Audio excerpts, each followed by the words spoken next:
You won't believe how bad some of these NBA punches really were. Hey everybody, and welcome to another one of our videos. This time we'll be talking about some of the most brutal blows that were landed throughout the history of the NBA. One of them broke somebody's jaw, while another actually put a dude in the hospital for a few weeks. These are just a few of the worst punches and blows throughout league history. We're starting off with Kent Benson and Kareem AbdulJabbar. Kareem, of course, was the most dominant player in the league entering the 1977 NBA season. He'd already won 2 MVPs in his 2 years with the Los Angeles Lakers. But in this specific game, the Lakers were going up against his former team in the Milwaukee Bucks. When Kareem was back on the Bucks, he demanded a trade despite a ridiculous amount of success there, and he was traded to the Lakers in exchange for Elmore Smith, Brian Winters, David Myers, and Junior Bridgman. And believe it or not, all 4 of those players combined ended their careers scoring fewer points than Kareem did. Milwaukee was in full rebuild mode and was able to obtain the number 1 overall pick in the NBA draft, selecting Kent Benson and hoping to build their roster around him. He'd struggled with a few injuries, but was ready to go into the season opener against the Lakers, and even said that he was planning on shoving around Kareem while defending him at a high level. So a few minutes into the game, Benson delivered a small elbow to Kareem's gut while he was in the post. And if any of you have ever been hit in the gut, well, you'd know that it's not a pleasant feeling. No whistle was blown though, and both Kareem and Benson started jogging back down the court as if nothing had ever happened in the first place. Until Kareem randomly turned around and just leveled Benson right in the jaw. Benson immediately dropped to the floor. He was caught off guard, and it turned out that his jaw had been broken. Obviously, Kareem was ejected from the ballgame and fined a considerable amount for his actions, though the fine wasn't even for the punch itself, but rather his inability to reconcile with Benson. Benson had come out after getting his jaw fixed and said that he was very sorry that the whole incident had to happen in the first place. All the while, Kareem said he didn't regret the punch at all and would certainly punch him again. That statement immediately cost him $5,000 out of his $500,000 salary, and it happened to be the largest fine in NBA history up to that point. Kareem was so sick of constantly being cheap-shotted in the post, and he wanted to send a message to the rest of the league that he would no longer take small hits like that in the painted area. Unfortunately, the punch also broke Kareem's hand, so he ended up missing 2 months of the season himself. By the time he worked his way back onto the court, he just looked like a shell of himself and couldn't find any kind of rhythm on the floor.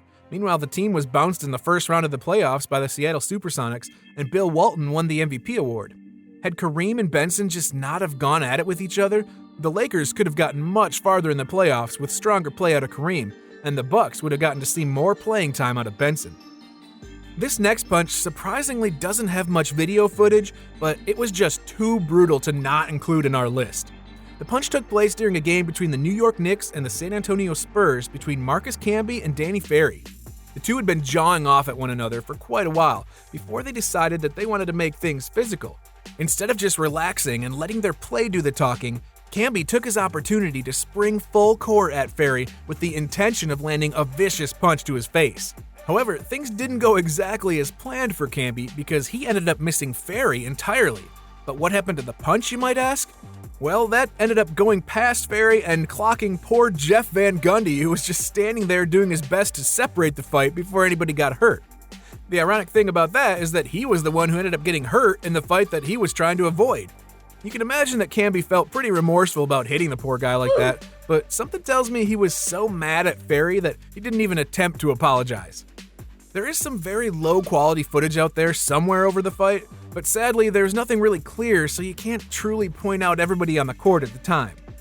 But in this next punch, you can definitely clearly point out everybody in the frame and on the court. It was the year 2000, and the New York Knicks and the Los Angeles Lakers were locked in a tight match against one another. Kobe Bryant was an incredibly young man at the time, and wasn't that respected by his peers, as you'll clearly be able to tell by this fight.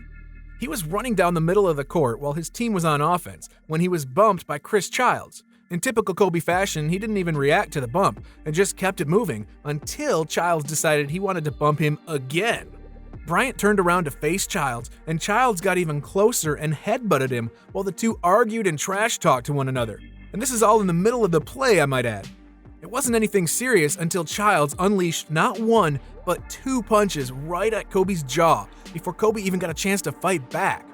It's unclear if the second punch did the same damage that the first one did, but that first swing connected right to his jaw.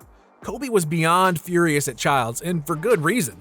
He was doing everything that he could to sprint over and clock Childs right back, but he was being restrained by multiple referees and staff members just so the fight didn't escalate. Meanwhile, at the exact same time, Shaquille O'Neal got into a heated exchange with Knicks center Patrick Ewing, so the court had two different fights breaking out at the same time, with coaches and referees all over the place. As you can imagine, it took quite a few people to settle down Shaq and Ewing, while Kobe had to be essentially lifted off the court just to stop him from rushing Childs. It was rare to see Kobe so furious like that, but man, did he get upset with Childs here. It's probably a good thing that he was held back by referees, because who knows how bad that fight could have gotten if they just let him go. The same can't be said about this next fight, because nobody was able to hold them back in time before the fight escalated beyond repair. The Golden State Warriors were going up against the Dallas Mavericks when Shawn Bradley and Mark Davis found themselves in a heated scuffle. It's also worth mentioning that Davis is 6'7" and weighed about 210 pounds at the time. Meanwhile, Bradley was a whopping 7'6" and weighed 275 pounds. So you'd imagine that Bradley had the upper hand here because he was literally a giant. But the fight didn't go that way.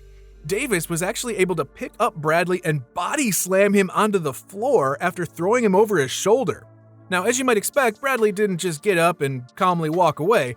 Instead, he charged right over at Davis until he was stopped by multiple referees and other teammates and players who didn't want the fight to get any worse. That actually worked out well for Bradley anyways, because he wasn't even punished for the incident. After all, he didn't have a chance to land a punch or even touch Davis before he was thrown around. Mark Davis, on the other hand, did suffer some punishments, though they weren't anything that bad. He took a $7,500 fine and was suspended for just one game. But still, it was honestly pretty shocking to see such a massive human being like Bradley get thrown to the floor by a guy nearly a foot smaller than him. And I know this isn't technically a punch, which this video is about, but I just felt like it was too good and too impactful not to have on this list of brutal blows. Now, this last blow completely altered the lives of two individuals, and it's actually popped up on a different video that you guys should check out. The fight was between the Houston Rockets and the Los Angeles Lakers, and it involved Kermit Washington and Rudy Jonovich. See, Washington and another player on the Rockets had been arguing back and forth with one another for the majority of the game, with there seemingly being no end in sight. That was until the two decided that words just weren't enough, and they wanted to settle their beef at center court. It started out as a simple pushing and shoving match, and other players and officials kind of saw what was happening and rushed over to try and break it all up. Now, Jonovich was one of those players, but from where Washington was standing, it looked like he was about to get double-teamed, so he unleashed arguably the biggest punch in NBA history right to the jaw of Jonovich, sending him to the floor immediately. Rudy actually ended up spending a bunch of time in the hospital over the next few weeks, recovering from a broken jaw, a broken nose, a fractured skull, even leaking spinal fluid in his system. Had Washington had any more force behind that punch, Rudy really could have lost his life over a situation that he just wanted to try and calm down. Kermit, on the other hand, was relentlessly heckled and pretty much blackballed over it, and the rest of his time in the NBA was never really the same. He was thrown around between teams, and he kind of became the villain of the NBA because of that punch. Thankfully, Rudy did recover, and he eventually became a coach and won 2 championships with the Houston Rockets, the same team that he played for when he was younger. But man, I'm telling you, this punch was by far the worst one in league history, and I really doubt it ever gets anywhere close to this anytime soon. Check out this player's greatest NBA fights.